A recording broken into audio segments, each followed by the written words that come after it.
Hello बच्चों, let's read the question. Explain how soil erosion can be prevented. कि हमें explain करना है कि किस तरीके से जो soil erosion है उसे हम prevent कर सकते हैं. Answer: soil erosion can be prevented through soil erosion prevent कर सकते हैं उसके काफी सारे ways हैं. One is planting vegetation, terracing, cover crop, mulching. Planting vegetation. तो प्लांटिंग वेजिटेशन में क्या होता है? Roots hold soil in place reducing erosion by water and wind.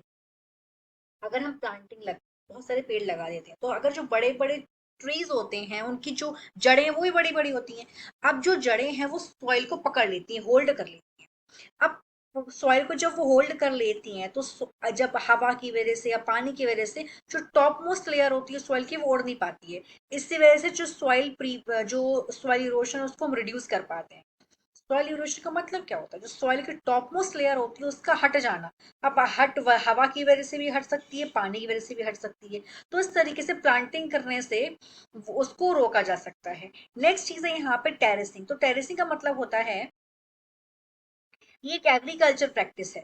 Creating level platform on slopes help slow water run of and trap soil. कि ये create करे जाते हैं यहाँ पे प्लेटफॉर्म स्लोप्स पे जो कि हेल्प करते हैं, स्लो कर देते हैं वाटर का रन ऑफ और इस तरीके से सॉइल को ट्रैप करा जा सकता है. अब समझते हैं ये एक एग्रीकल्चर प्रैक्टिस है. यहाँ पे रीअरेंजिंग किया जाता है फार्म लैंड्स को या टर्न किया जाता है हिल्स को फार्म लैंड में. यहाँ पे क्या करा जाता है? स्पेसिफिक रिस्ट बनाए जाते हैं, रिस्ट प्लेटफॉर्म बनाए जाते हैं और इन प्लेटफॉर्म को बोला जाता है टेरेसेस. ये जरूरी है. ये टेरेसिंग एग्रीकल्चर है और इससे क्या करा जा सकता है? रोका जा सकता है सॉइल इरोशन को. नेक्स्ट है cover crop. Planting crop between main harvest help shield soil from erosion.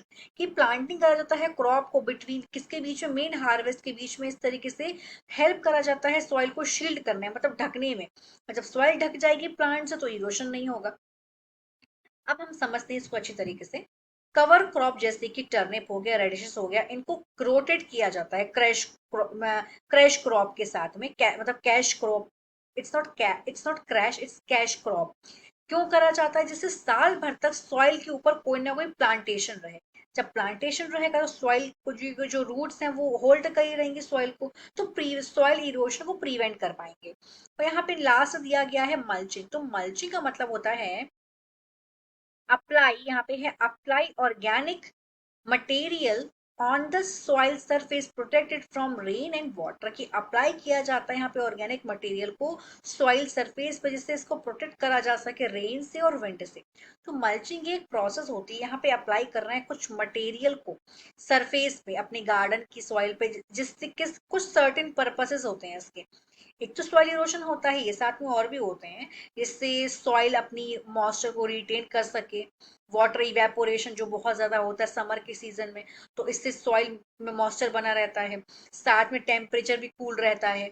और इस तरीके से हम सप्रेस कर सकते हैं जो वेड की ग्रोथ होती है. वेड क्या होते हैं?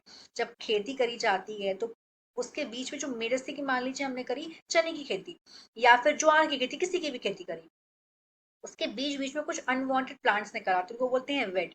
तो ये अनवांटेड प्लांट क्या करते हैं? जो मेन प्लांट का न्यूट्रिशन है उसको खा लेते हैं, मतलब ये बेकार प्लांट है, अनवांटेड है. तो ये जो प्रोसेस होती है मल्चिंग, अनवांटेड प्लांट्स को भी प्रिवेंट करती है, मतलब उनको उनकी ग्रोथ को भी सप्रेस करती है. तो ये कुछ बेसिकली कुछ मेथड्स हैं जिससे हम सॉइल इरोशन को प्रिवेंट कर सकते हैं. Hope you understood it well. All the best.